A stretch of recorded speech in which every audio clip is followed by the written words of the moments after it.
Hello and welcome to Deep Learning. Today we're going to talk a little bit more about the transformer and learning sequences. So in particular, we saw that the task is to basically learn a sequence, for example, of stock prices. Can we predict the next price with an encoder? Or do we want to translate, for example, a sequence into another, like a language 1 to language 2, using an encoder and a decoder? In particular, today we'll take a look at language model in a sentence, for example.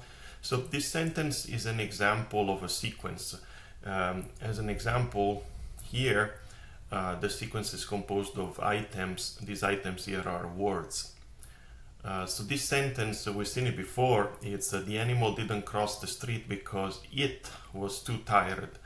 And now we need to figure out a computer program that needs to understand this sentence, has to figure out when it reads the word it, the pronoun it, what does it refer to? Which other word does it refer to? And because it is connected to tired, and so it can only give meaning to this sentence and really understand it if it can understand the relationship between words. So again, it's a problem of trying to understand the relationship in a sequence, and this is really the idea that brings attention forward. Neural attention, and in particular the attention that is a foundation of the transformer, it's really related to this concept. So in a long sequence or in a sequence of words or symbols or anything else, it tries to identify complex relationship between the items that occur in time. In case of language, for example, we have this idea that every word is connected to the other previous word, and the sequence of words together is what gives meaning to the sentence. So what we need to do, basically, we need to try to figure out a way to represent this diagram here on the left, which is we need to, whenever we read the word it, we're going to have to at the same time amplify, so modulate or give more attention to the word it and whatever other word it refers to. For example, the animal or the animal, right? As opposed to street or all the other words. So in the case of the transformer, we've seen that the multi-aided attention is like the center module of the transformer, GPT, ChatGPT, and all the large language model. But I'm really wanted to focus today was, where did this module come from? How can we explain how this works?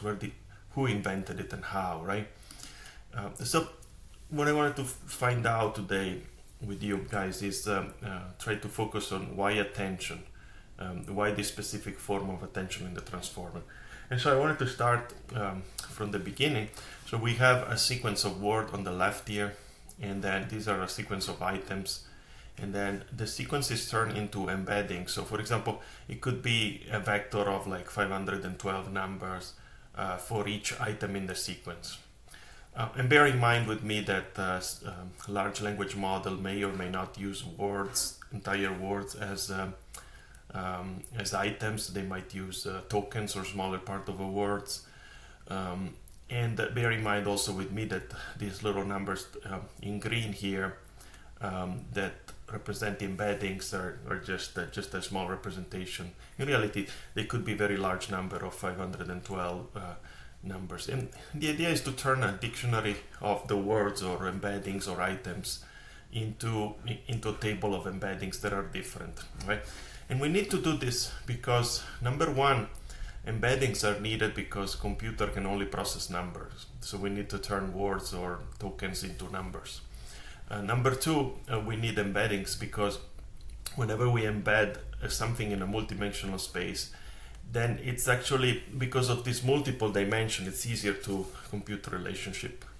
And then number three, also in high dimensions, like embedding dimensions, for example 512 dimension, then it's easier to separate the features of each item more rigorously.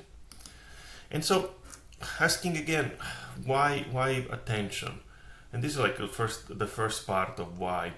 And so I wonder, I often wonder, well, can I use some kind of like a big linear layer to sort of take all these embeddings at once and then combine them into just trying to figure out what is the next item. And bear in mind that with me that this embedding here are 512, so it's not exactly like they go into a single linear layer. There could be a linear layer that turns them into a smaller number, or you can have this entire linear layer focus on all the features of them, right? But in any case, you'll have some weights, and in this case, like I'm approximating in this simplified figure, I'm approximating that then I have a weight for each word or each embedding of the word. And so I'm trying to figure out, can I, in a linear layer, for example, look at all these words and create and represent the next item. And it's a little bit difficult if you think about it, because it's hard to understand the word, the relationship between items, because linear weights, they need to encode the relationship, and they are actually in a fixed position. So for example, whenever I see the pronoun it corresponds to position number 1, 2, 3, 4, 5, 6, 7, 8, right? And it either refers to position 6 or position 2. But these are all connected by fixed weights. So if the pronoun occurs in another spot, then it will be difficult for this linear layer to really understand this meaning. And so this is a problem. And in addition, so these weights are fixed in position, so they cannot really modulate the items. What is we have a different sentence, or we have items at different position. So really the problem is that we don't have a sequence dependent way to modulate items. And one could think, okay, maybe I should just add another linear layer. So I use two linear layers to encode embeddings from the sequence, and encode the embedding of another sequence. So I'll have set of embedding 1 and set of embedding 2 from the first linear layers, and then I can say, well, then now I have these two separate embedding, and now I can create a relationship with, again, the weights going into another linear layer, right? But the problem is, it's the same problem really. We have the issue of having weights tied to a fixed position potentially, right? Especially if these linear layers are not able to reshuffle them.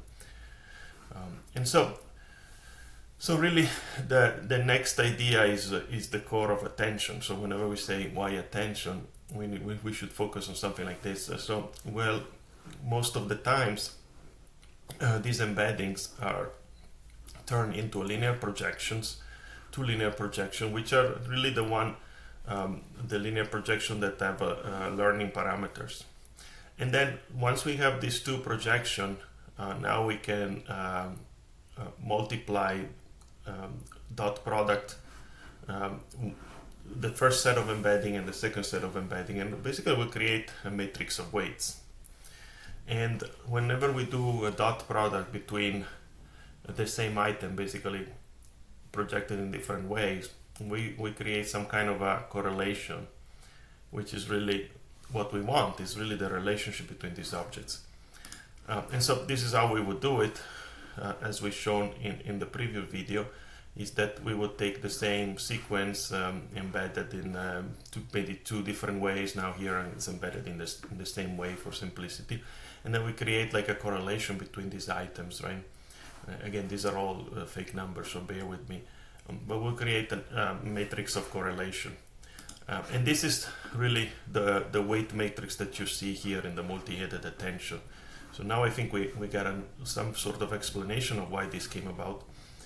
And then now we can use this matrix to basically modulate all the sequence, all the items in the sequence that is projected through a third linear layer. And so we modulate with these weights, we just modulate the sequence of embedding, and now we can suppress or highlight certain things, and now we really have a way to to achieve this. So really we have a way to identify which words are connected to each other, and then this the second projection and the multiplication is what happens in the second matrix multiplying the multi-aided attention. And it's really what at the end composes the entire transformer. These linear projector are the query key and values projection, Q, K, and V, and the rest you understand it's the same from the previous videos.